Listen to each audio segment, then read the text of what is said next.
Yeah, I was very proud of our guys today. I thought we started fast, offensively, defensively. Start of the second half was really important to me to get things going and start the way we wanted to in the second half.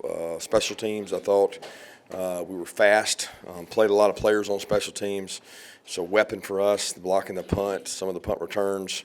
We're able to do some good things. So we'll take this, we'll go watch it, and we'll try to continue to improve as a team. Coach, you talked all offseason about running the football effectively and stopping the run. You guys feel like you performed your first best of it? I thought we did okay. I thought there were a couple times we had some breakdowns up front defensively where a run 7-8 yard pops out, especially later. Start subbing some guys in. They didn't play to our standard. Offensively, there'll be things we could have done better, but there were things we did well. Some runs we worked really hard on in the offseason were big for us. We got to continue to improve in that area and be more consistent and take the lost yardage plays out of it. Those were the drive killers when we had negative runs or lost yardage plays. Kirby saw one go out early in the Don't know much. We took him to do an MRI. It looks like an ankle. We don't know if it's a high ankle or not. In terms of that, we're getting him checked out right now. What's going on with Dalen Everett? I saw he was suited up. Yeah, he's injured. What can you say about Gunner Stockton's performance? He did through the air, did with his feet. Just what can you say about his performance? Proud of Gunner. He's a great leader, great competitor. Just does it the right way. Got us out of some negative plays. Had 2 or 3 times that we could have been sacked, that he escaped. He took care of the ball well. He made good decisions. He made good reads on his pulls. Continues to distribute the ball and did a nice job. Kirby, whenever we mention Gunner Stockton to one of his teammates, there's always this big smile on their face. Does he make you smile like that? And what is it that he what kind of effect does he have to make people do that? He's a effective leader. He's a passionate leader. You get what you expect with Gunner. Like he cares about everyone, his teammates. He treats everyone the same. He leads. He's passionate about it. People say, "Well, does he have fire, passion, and energy?" If you compete against him in something, he does. He's got a lot of fire, passion, and energy. I think you saw it on some of those runs, how bad he wants it and how bad he competes. I mean, there's things that you can look back on this game and he can do better and he can make some decisions, but I think everybody on the team loves the guy because he's so genuine. He's genuinely him. He's just he is who he is. He doesn't try to put up a fake facade. He's just a worker. Kirby, Ernest Green also left the game. I want to see what was going on there and how well you thought Bo did filling in. Thought Bo filled in great. I have to watch the tape to evaluate it. Ernest was dealing with a little bit of lower body stiffness and wasn't able to go. So Bo jumped in there and did some good things. Kirby, what did you think about the impact of some of your freshmen? Elijah Griffin had that tackle, and then Thomas Blackshear, the wide receiver, had a catch as well. Yeah, those kids got a lot of growing up to do. I think when you look across the board, each one of them got a little taste. The wideouts got some taste. I thought Talon played an outstanding game. At Gunner, he made a huge play on special teams. You know, Elias worked on the scout team all week against our defense and has gotten better, was able to make a play. I mean, I can't mention them all, but I was really proud of all those guys. And they got to get confidence, and they've got to prove in practice that they can consistently perform and execute at a high level. Because I don't know, whatever reason everybody wants to talk about the freshmen. I'm all for talking about them, but I want to talk about the guys that played in the first and second quarters as well. Speaking of which, is that branch, when he came here, everybody kind of had an idea he was going to do some of the things he would do, David. So how do you think he did? He pushed really hard. It was important to him. I think he probably was a little amped up and a little anxious, which, you know, that's one of the things that happens is you cramp up when you do that, and he ended up catching some cramps there for a little bit. But he's practiced so hard. He's embodied our FPE, and I thought it showed today. I mean, I told the team, I said, don't be surprised if he has a very explosive, great game because he practices so hard. So it becomes natural in a game when you practice the way he practiced. And I thought that showed today on some of the screens he caught, the punt returns he had, the third down conversion over the middle. He did some good things.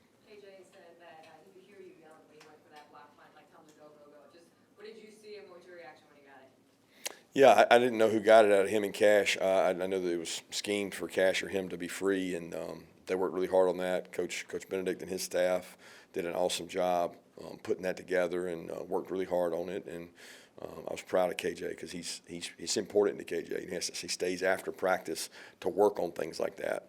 And as a leader on our team, not everybody's willing to sacrifice staying after practice and doing stuff like that, and it paid off for him. First touchdown of the year goes to Dwight Phillips. How does he go from a guy that barely made the bust in the Florida game to being one of these starting roles now? Dwight's a great back. Dwight's a competitor. He works really hard. He's well coached. He's tough, disciplined. Like, I love Dwight. Dwight's been one of our bright lights of fall and spring. He does what he's supposed to do. He doesn't say a whole lot. Works really hard. He's really fast. He enjoys football, and he continues to get better. You rotated through a bunch of defensive players early. What was your approach as far as distributing those reps? Not real sure. I mean, the approach is play the guys that are good enough to play. We want to lead the country in snaps over 100. So our hope is to play, 25, 30 guys if they're good enough to play. And if you can play winning football consistently, then you'll play.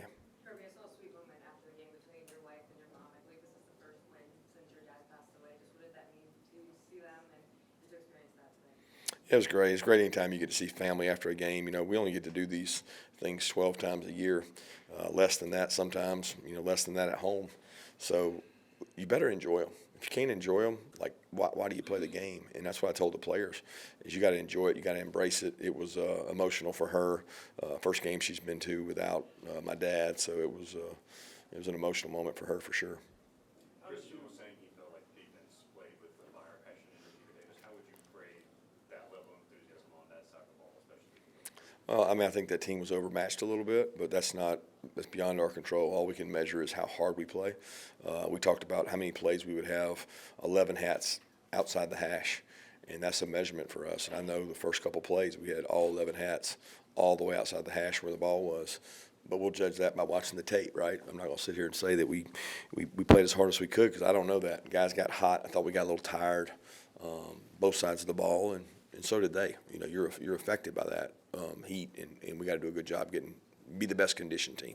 Raylan led you guys in tackles today. Where have you seen him, especially in the month of August, really develop and come along the most from where he was at the end of last season? Biggest development for him has been leadership. He's taken on a role of not being afraid to say things, hold people accountable, and he's in a room with great leadership and Chris, Justin, and CJ, and he doesn't shy away from that. He holds himself accountable and others accountable, and I'm really proud of who Raylan's becoming as a player, but probably more importantly as a man and a kid that can help us. Nate Frazier said that after the game, he asked Gunnar Stockton, he said, "Are you the running back or am I the running back?" So, do you look at this the way Gunnar Stockton ran today, the way you're going to use him in the future? I think it's dictated a little bit by the defense, right? So that wasn't a called run for Gunnar. It was based on what they did. A lot of times the defense controls who runs the ball, and they attacked the back and they took the back away, which forced Gunnar to pull it.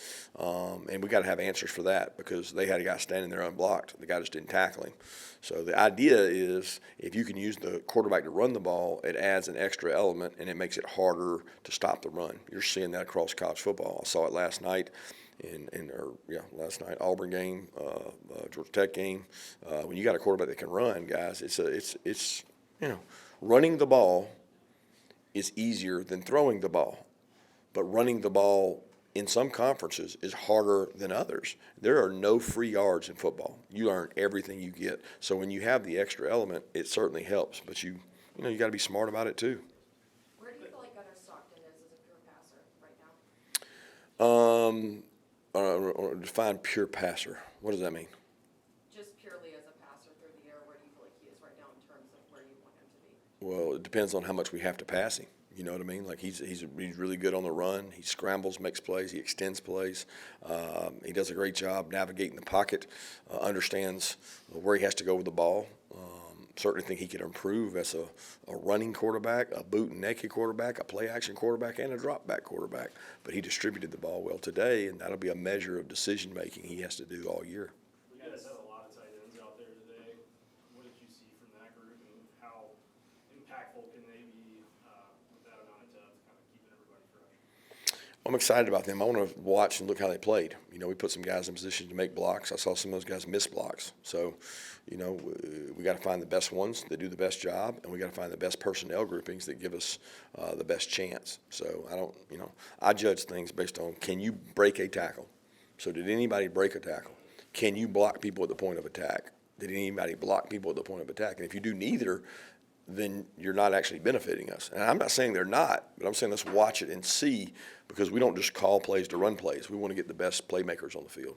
Talked a lot this offseason about it being a young team. What did you learn about them today? They have energy. They have enthusiasm. They enjoy the game. You know, my probably best moment was when Thomas Blackshear caught the ball. There were 12 receivers on the sidelines celebrating that catch. We had 15 defensive linemen hugging a walk-on defensive lineman, Barlow, who's taken 1,000 snaps on the scout team and never gotten to play really in a game and make a tackle, and he made a tackle. So the connection, the energy, and the enthusiasm on the sideline of cheering for others, what we call Mudita, I thought that was the best part of the game. What did you see from Kyron, and what do you feel like he can bring to the second? Kyron's consistency. He tackles well. He runs to the ball. He understands our defense. He keys in processes. But the best thing he does is thump people. He's extremely strong and physical. And in this league, you have to have safeties who can tackle. Coach, in the past, you said that, sorry, you said in the past that sometimes you learn more about your team in practice than you do in the game. Is this one of those weeks where you learn more about them in practice as opposed to the game? Well, if you add up all the practices, yes. If you took them one for one, I would say the game. But 4 practices for a game, I'll take the 4 practices and find out a lot more than the one game. But one for one, I'll take the game. Georgia's now won 32 straight home games. That's the longest active streak in the FBS right now. What makes opposing opponents so hard to play in the stadium? Say that again. What makes your opponent so tough to play in the stadium? Longest active home winning streak in the FBS, 32 straight games. Really good players. I mean, it's hard to play when you have really good players. And that run you're talking about, we've had a lot of really good players. And I think playing with discipline and playing with execution really helps. At first glance, who impressed you the most? Offense, defense, special teams? I don't know. I don't know. It's hard to measure. You know, that team was outmatched. We were better than them, but we did what we had to do, and you know, we converted some 4th downs to help loosen things up and give us some breathing room and play some guys. What'd you say about the fans' attendance? It looked like it was kind of sparse in the second half. Did you agree with their attendance today? Yeah, you said it. I did. Got time for one more question? Looking at today's performance, how do you feel going into Austin P welcoming them next week? Well, I'm not even thinking about. I'm thinking about how we can get better, like where we can take the parts of what we have and improve it. What are we going to do this week to get our team better while also staying healthy? And that is a fine line in college football. There's coaches that, you know, talking across the board, there's not as much depth. You know, nobody has depth. So who can survive the gauntlet without losing too many guys and playing tight football games and be able to win those football games?